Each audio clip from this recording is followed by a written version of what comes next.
Okay. Hey mom and hey everyone for who's listening. It's been a while since we did this, but we did this a few weeks back and last time we spoke about the four types of personal strategy. I don't think we were planning to go that route, but we kind of just started talking about my mom's Julia's career progression and it ended up being that she's so naturally fit into every four types that our hangout episode ended up being the four types of personal strategy. Um, but that being said, we've kind of been chatting about what would we want to talk about otherwise. And over the last few months, I've started pinging you off to the side saying, hey, I think career anxiety is the problem you're trying to help people solve. Like, I don't think personal strategy is as self-explanatory, but I think when you hear the word career anxiety, or at least when I hear the word career anxiety, it triggers something in me where I immediately know what that is or have an immediate emotion to what I have felt in the past or am feeling right now. So I challenged you, like, Mom, let's talk about career anxiety today. I know you were kind of like, I don't know. Can we talk about something else? I said, nope, we got to talk about it. Yeah, Um, yeah. First of all, thank you, Dana, for agreeing and doing this recording in your hugely busy schedule. I do appreciate that you found this time and you want to talk about this. You know that I am very excited is what I do, and thank you for being on my side. Answering to your career anxiety, yes, it's our long, long conversations about this because I mostly find myself in an opposite way of why we are going, but I understand that it's just me, but many people would relate mostly with you. Do you want me to talk about these two opposite policies where people can go for strategy, or you want me to go specifically for career anxiety? No, I think I have a first question even before the two types. When I think about the word career anxiety, I think it means unsureness, not being sure about something. But I think what you're describing that's on the opposite spectrum sounds like you're so sure that it can't be you're like, yep, I'm as sure as can be. Is that what you mean by two opposite poles? No, no, no. Okay. I agree with you that like this uncertainty, this feel of being a little bit lost of what I do next. It's a driver of starting to work on your individual strategy, right? So because you don't know how you position yourself in the market for your next move, you already reached whatever you wanted to reach before, and then you have like five different ways, like crossroads, and you are in this fork, and you just like, oh God, it's good and bad because it's good that I feel these opportunities and it's here and I know that I can actually try this and I can try this, etc. The bad is that like I have no idea which one is mine. So this is if you define career anxiety, this feel of being in the kind of constant internal dialogue of who I am, where do I go? Is it my path or this is my path? Absolutely. I've been there many times. And this is exactly the time when it's time to start working on your positioning strategy because you want to position yourself, like almost like to put your mark in the next stage, right? You know who you are right now, but you kind of don't know what you did there and you want to define your spot. Why I argued with you? Mm. Because for me, anxiety, it's a kind of negative, has negative connotation. And this is where we have two policies. So when you feel like this, yeah, what's next? Because I'm done with what was before. I'm done in a good and a bad way. I'm done because I graduated from the school. I'm done because I hate my job. I'm done because I am whatever, like reach whatever stage of my life. I'm done. And then you might have like a positive kind of driver, your pull factors, that it's just like, oh my God, I'm excited with opportunities and I need tools, I need instruments to compare them. I have option one, option two, option three, and I honestly don't know. Should I go to other degree? Should I get the job which I just was offered? Or maybe I should take time and, target another job. And I understand that they don't want me in, let's say, large corporation. I apply and no even response. So maybe I should consider the smaller company and have more freedom there, or I should not. So it's all positive kind of for me. It's no anxiety. It's a choice, like we just need an instrument. And these are my people, because this is where I have been in so many times. Like, when at the same month, I got my citizenship in American citizenship, and I got my tenure in American university, an associate professor. I reached big goals. And I was there kind of like, oh gosh, what's next? What do I do? Do I just stay here and become like one of these tenured professors who don't move anywhere? It's just like relaxing life, which would be amazing job, amazing choice. Or maybe I move to totally different university, but much higher level, and start again. But I don't feel that it's anxiety. The point is that I didn't feel anxiety. The opposite polls, when people feel anxiety, to the level when they cannot even move because it's just too much overwhelming. And this is what I tell these like policies of the same continuum, where this way would be, oh, I'm so excited to change all the time. I want to move, next move, next move, next move. And people around you might be actually exhausted with you move all the time. This is one like 100 to 0. Another 100 to 0 would be like, I stuck and I cannot even do anything. I feel like I am frozen with how scared I was with all these options, and I don't know what to do. So I'm just kind of hiding under my blanket and just do nothing. Yeah. This is opposite. And we all somewhere in between, because two of these options kind of unhealthy. Because this would be like people who constantly change. Yes, they become job hoppers.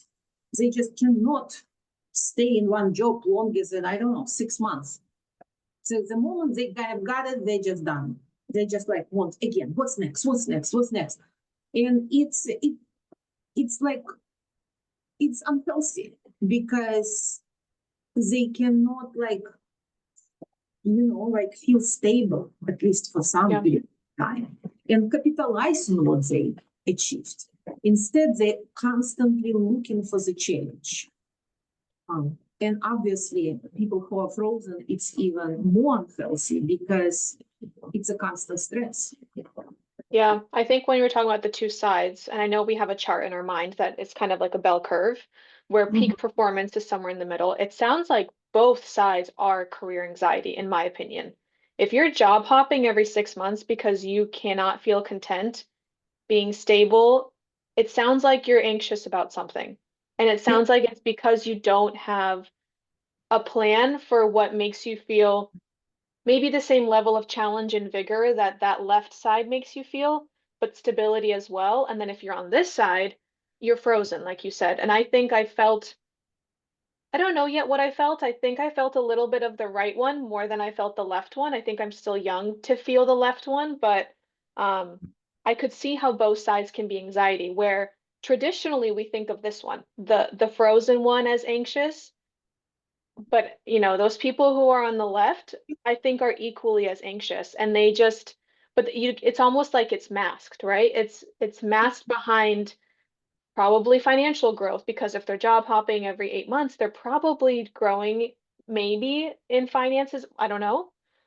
It's probably masked behind something, but when you dig deep enough, there's also quite a bit of anxiety happening there to get them, that's preventing them from getting to the middle, same way that these people like me are preventing themselves from getting to the middle too. Hmm. Yeah, I absolutely see your point. Yeah. And of course, I'm immediately started to think what can help, both sides. And I ask myself, like, truly, as a person who really cares about both people, let's say they're both my daughters, like one is constantly changing job and one just not working even, and being extremely well educated, extremely smart, but being Frozen. scared of even trying. Like, would I suggest my strategy instrument for both of them or to one of them? And it's a good question. And I think for both of them, because these job hoppers, they hope all the time because they don't know when they achieved or they don't achieve. Like when we know our destination, if we are driving, let's say from San Diego to Los Angeles, from Los Angeles to, I don't know, like Seattle, etc. We know that this is my next point and I can relax there. I can enjoy scenery here. And then when I'm kind of done with these people, I really enjoy this and I get everything what I wanted from this, then I'm ready to move further. But if they don't have this next destination, they keep going to exhaustion. So I would suggest, yes, this to my one daughter who is a job hopper, I would say, to define, to elucidate your core and just to reach this. And then take break and then again do this, but do not start moving until you elucidate your core. Don't start moving because you're not ready yet. You just burn your gas and waste your time. To my another daughter, it would be very, very careful. I would first suggest kind of like, let's go to more mindfulness exercises to understand what you actually are scared of. Because this, my another daughter might even be scared to start working on your own core. So I would start with mindfulness exercises to understand why you are scared, what's the risk. Okay, if you start and it doesn't work, yes, and somebody will say she's stupid and she's a failure, and whatever this jerk might say about my precious daughter. So what? But for some reason, it's paralyzed her. And I think we need the detour with my second daughter. She start with mindfulness. She take ownership of her own kind of life instead of giving this ownership to whoever jerk can say anything what they want to say about you. So it's my life and everybody else shut up.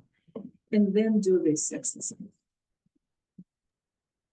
That's interesting. Yeah, I think that's a nice way to, it would be a nice packaged present to say, if you're on here or here, take the personal strategy and you'll get here. But that's not always the case, like clearly there's a lot of steps that have to happen.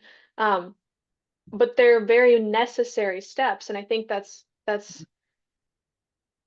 if I were right now, I don't feel like I'm actively in either of the left or the right sides, but I think if I were and I heard right now, you don't need to develop your strategy in the next week to then figure out how to get yourself out of this mess. It's the steps, there's like one step that you can just take right now that could help. Yeah, but you talk about why people do or don't do, which I absolutely agree. But it's also the when factor.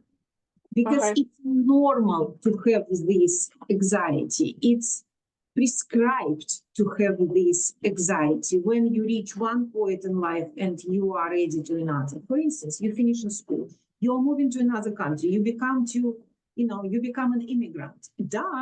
You feel this anxiety because you know who you were before in your previous country or your previous city. You were good in Minnesota, but you don't know who you are in Boston or in LA.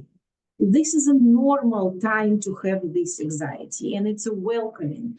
So instead of being like nervous in here or stuck here, maybe we just must be prepared that, okay, so I am going to finish my bachelor degree, or especially my master degree. So instead of then fall in this anxiety, I can do preventive kind of measures and start doing before I start this kind of like nervous, just kind of like a prep, like again, how we going to gym, not because we have extra weight, not because we feel, I don't know, old or whatever, or out of shape, but because we don't want to become out of shape. So that's why 3, I think 4 stages when I would recommend to do this before you even feel anxiety. And it will help you to prevent this from this. Yes, finishing school. Second, moving to one place to another, obviously. Number 3, that for some reason you decide to change a career. You might want this because of you feel anxiety, right? Or you just want to do this rationally because you just feel that, okay, been there, tried this, not interested. For instance, you have kids, and before working in a corporate world was amazing fit for you, and now you have your 2 precious kids, and you very rationally, without any drama, you understand that if you go there, you will have price to pay. If you don't go, you have price to pay. So these 3, and the last one, it's a change in life. For instance, people who change military, like they finish military service, no drama. They don't have anxiety yet, but they know it's coming in 6 months, in 3 months. Why wouldn't they do this instead of them facing anxiety? Or people who are close to retirement age, like me. And yeah, I know that I'm not ready to become a babushka or gardening lady. It's not me. But maybe I'm not ready to keep working full time and doing like all this work what I'm doing right now. Like, so I can do this exercise to prevent this anxiety. If it makes When you say do this exercise, you mean go through the course? Yes. First of all, take assessment. It's free, and Right. just ask yourself, okay, where am I now? Before I was a career person. Okay, I was growth. Good for you. Good for you. That's why you have this amazing house and a bunch of money. But where you are right now, and when you take this assessment, you might find just like, right now I am in a self-focused, and I have all the rights to be self-focused.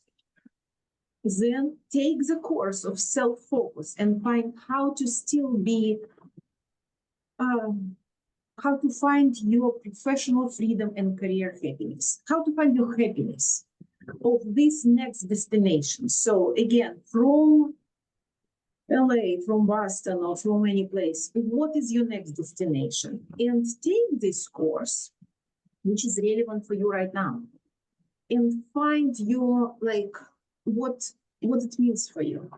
And then you decide to move or not to move, but you know your destination, and it's already have such a good relief.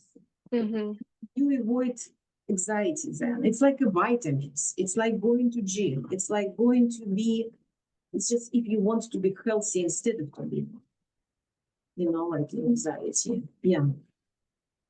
So. That's interesting. This is again, you've been job. You wanted to have your position focus strategy. Fine.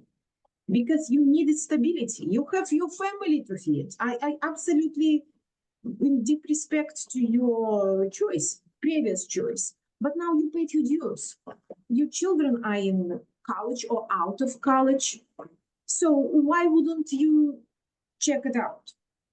And maybe find still positions, then enjoy your stability, stay in your job and wait for your retirement. Good for you. Or you're immigrant. Actually, yesterday I talked with my student who graduated right now, and she said, like, you know, when I took your assessment first time, I was in a position I needed a job. I needed a job. Yeah. I needed a job. And now when she already works with me and she kind of knows, okay, her base is covered. Okay, base is covered. She will have visa because she will have OPT visa. All good. And she took it again and she's like, you know, I don't want to waste this time. I want, and she found surprisingly in different in Edge.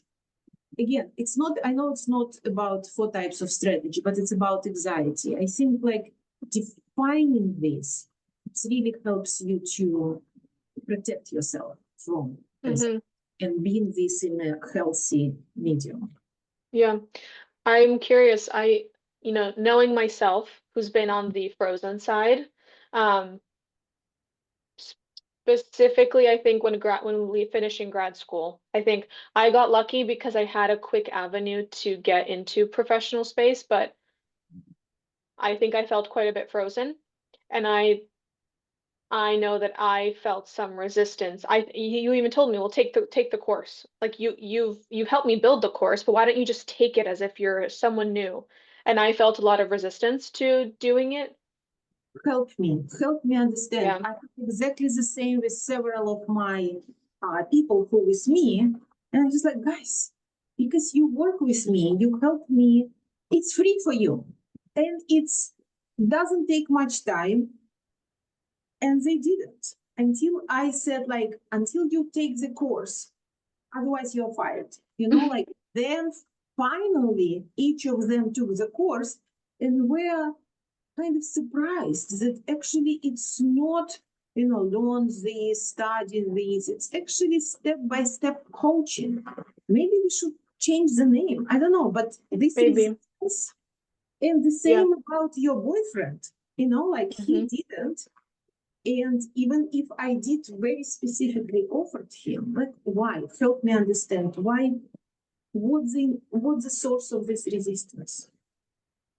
I don't know. I think we can get into that later. I think a course is a big ask. 1 and 2, people love external motivation, so saying take it or you'll get fired is a good external motivation.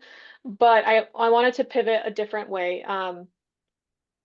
I know I felt resistance when I was frozen, and it's almost like if you're saying it's just the obvious answer to your problem is sometimes the most painful answer to your problem, I think. But I wanted to ask you, you've had hundreds of students take this course now. Um, I know there's quite a few actionable steps and charts and graphs that you ask people to fill out with their own strategy. Do you have an example of 1 or 2 that when the students of yours finished that one task in the course, they clearly took a breath and had a moment of feeling relaxed and less anxious? Yeah, absolutely. First, what I learned from them is that they should take 30 minutes a day maximum. Hmm. They cannot take this more than necessary. I mean, awareness and reflection, it's exhausting. Exhausting. It's so much easier to go And scary. It's scary and it's also Scary. tiring. Tiring. You know, like we go to gym, and my favorite part in the gym to have my brain off.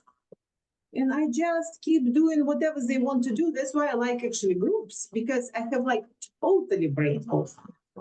Here it's a brain on. And when we work on something else and something else, and we have like our family, you know, dramas, etc., and something else on my brain, it's just like, hey, stay away from my brain. So that's why I learned from them 30 minutes a day, one task.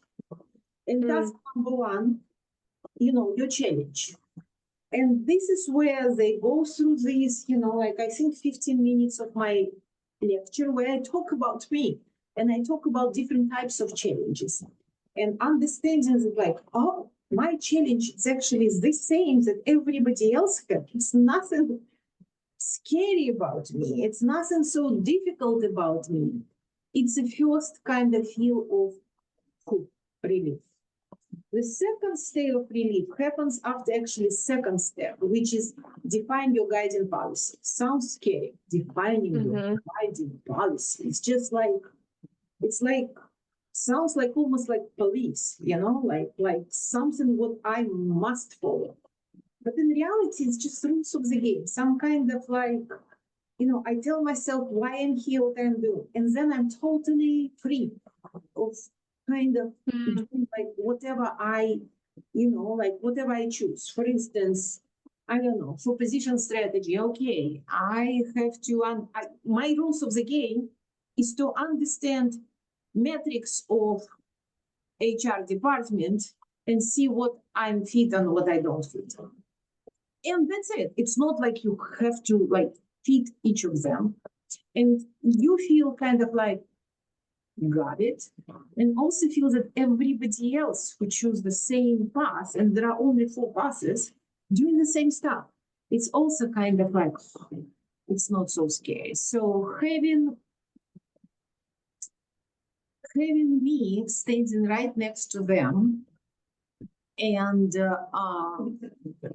having also my assistant, with just right now we have customer success assistant, who is a girl who you brought to the company 3 years ago. And she's such a caring person, very religious person, very caring person.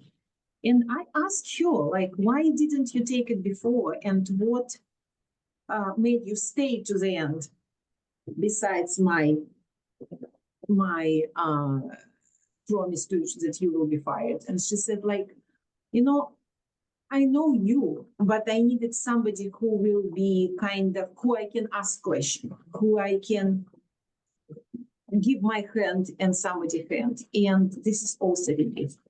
So I guess 30 minutes a day, this is what helped. And understanding that you are one of so many people who are doing exactly through the same exercise. And we have also inside of each different path, there are 4 different paths. Whatever is your path, we have a community of people who are exactly in the same path.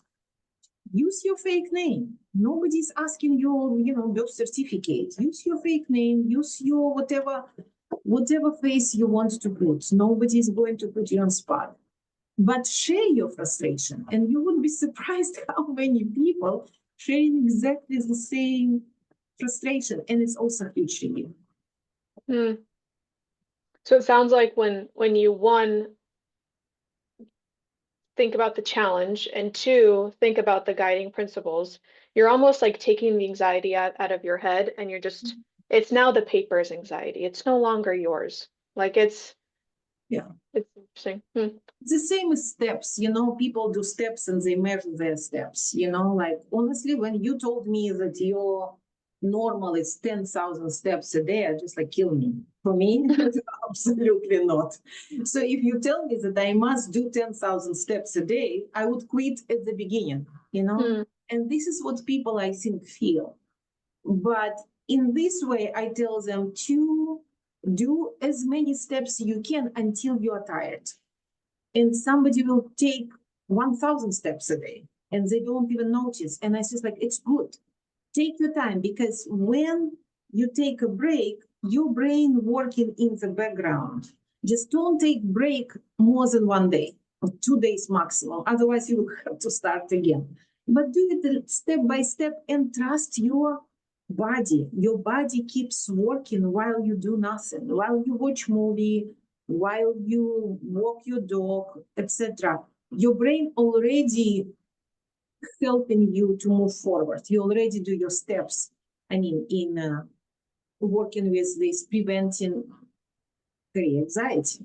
You know, I don't like the word careers, you know, like it's who am I? Professional anxiety. Anxiety. I would say, who am I as a professional? Anxiety, because only 1/4 of what I'm deal with, my people really interested in career. It's only 25% roughly, and it's different in different generations. In the Gen X, my people like me, much more career anxiety because of this hop, hop, hop, hop, go, go, go, go. This is a career anxiety. But in millennials like you, it also would be career anxiety, but it would be like professional positioning anxiety. Who am I to be true to myself? You don't care so much to reach maximum, title or even making maximum money. You know that you will make enough for you to live. Of course, we all want to make money just to have comfortable life, but it's not a race like for Gen X. For millennials, it's like how to differentiate myself from this, how to be true to myself, how not to miss something who I am. No surprise that this song of Billie Eilish of like, what am I made for, is such a hit because this is you guys. This is you guys. So you have totally different anxiety, and it's not a career anxiety, it's like professional identity, I would say, anxiety. And people who are in the different stage of their life, for instance, they paid their dues again, is our friend who served in military 27 years. He's done of paying he's paid all his dues possible. But his kind of anxiety, which I also observed and helped him to go through, it's kind of like, where is my happiness? Professional happiness. Like, yes, he's totally happy with his family, with his friends, everything. But my professional happiness, and it's a different type of question because he's a baby boomer. So I wouldn't choose career anxiety. I would choose professional anxiety, professional identity anxiety. I would say professional identity anxiety, but I still believe it's more like in a positive way, where extreme will be go, go, go, go, go, but it's most moving and more on this kind of red area. And of course, we want to be in the middle, but more in a green, I would say, skewed on green than on red. Yeah, I don't know. I think I would challenge professional identity anxiety, mainly because I think you, as someone who works in this space, like your career and your professional identity are one and the same. Because as a professor, that is not only what you do, but it's also who you are. Me as a strategic sourcing manager, that's not who I am. That's what I do. And so I would challenge that people who work corporate 9 to 5s maybe aren't thinking as closely of a professional identity as maybe academics are like you. I would still, I think, categorize it as, I think professional anxiety is the farthest I would go because my identity is not being a strategic sourcing manager. But would you be fine with the career anxiety, considering that career is not what's really your passion obsession?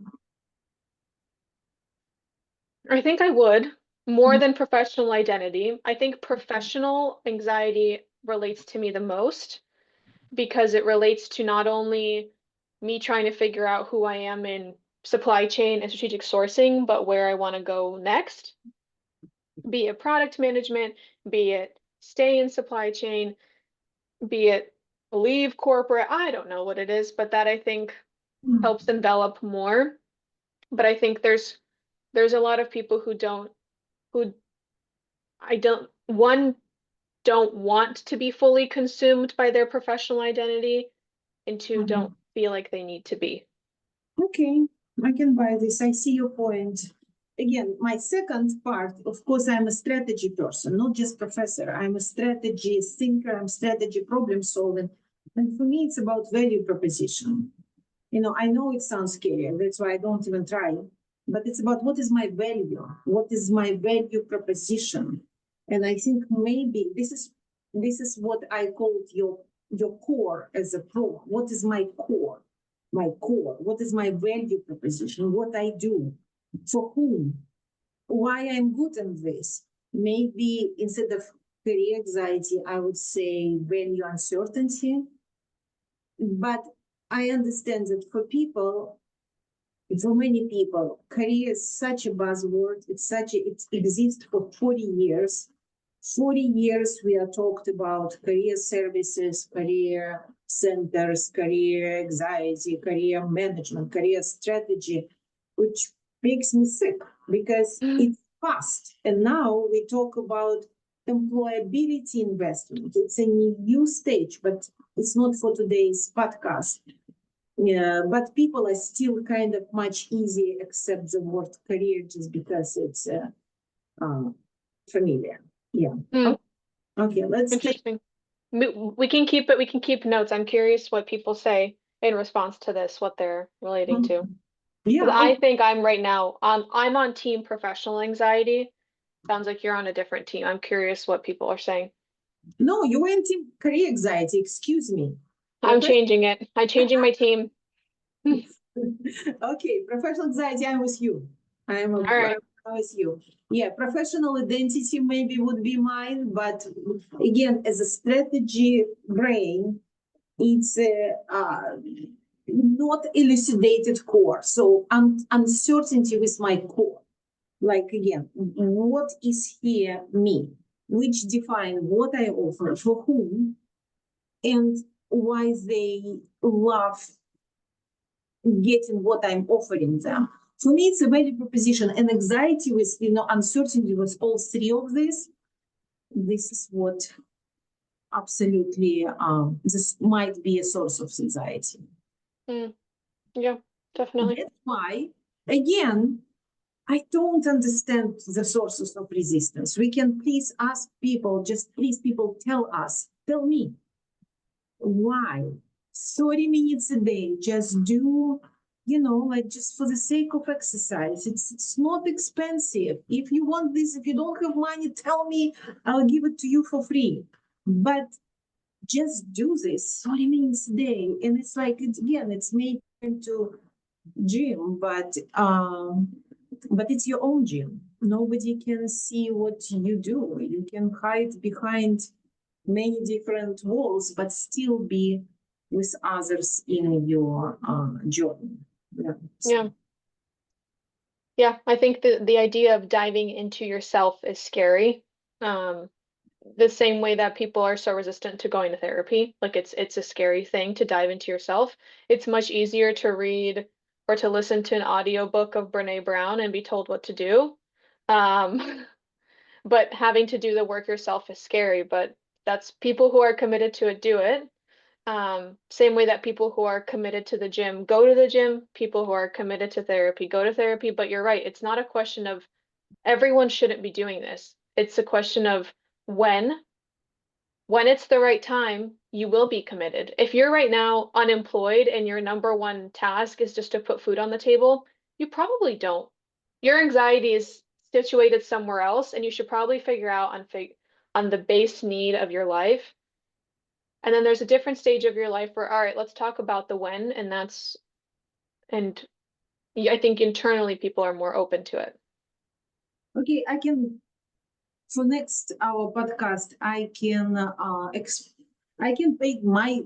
give you my argument with when you're unemployed and you absolutely need to get a job. It's not about the job. It's still good to have this position focus, because at least you define the job, you define your focus, but also you arrive to your very good resume and your message to a potential employer. Because when you need a job, you will get a job. The job when you target this job. Otherwise, you have a job much lower than you deserve, and you will waste your time. Yeah. But at the same time, I agree with you. When you're unemployed, your anxiety might be so high, then you're frozen. So yeah, I don't know. Yeah, definitely. Yeah. Could be either one. I think that's a good place to end today. I frankly, I have to get back to being a strategic sourcing manager and not chatting about career anxiety. Two sides of the coin. To teach, exactly, to strategy to my students, global strategy. There we go. our topic will be, who am I as a global leader in my class? Yeah. Yeah, I think it's a good place to end it, but I'm curious to keep talking about career anxiety, and I also think pointing out that you don't have to do everything at once to get from each of these sides to the middle. It's just one thing that helps you move closer, and then one thing that helps you move closer, and then one thing that gets you to the middle. That I think is a big point that I don't think is talked about enough. So I'm glad we spent time talking about it today. Thank you so much. Yeah, thanks.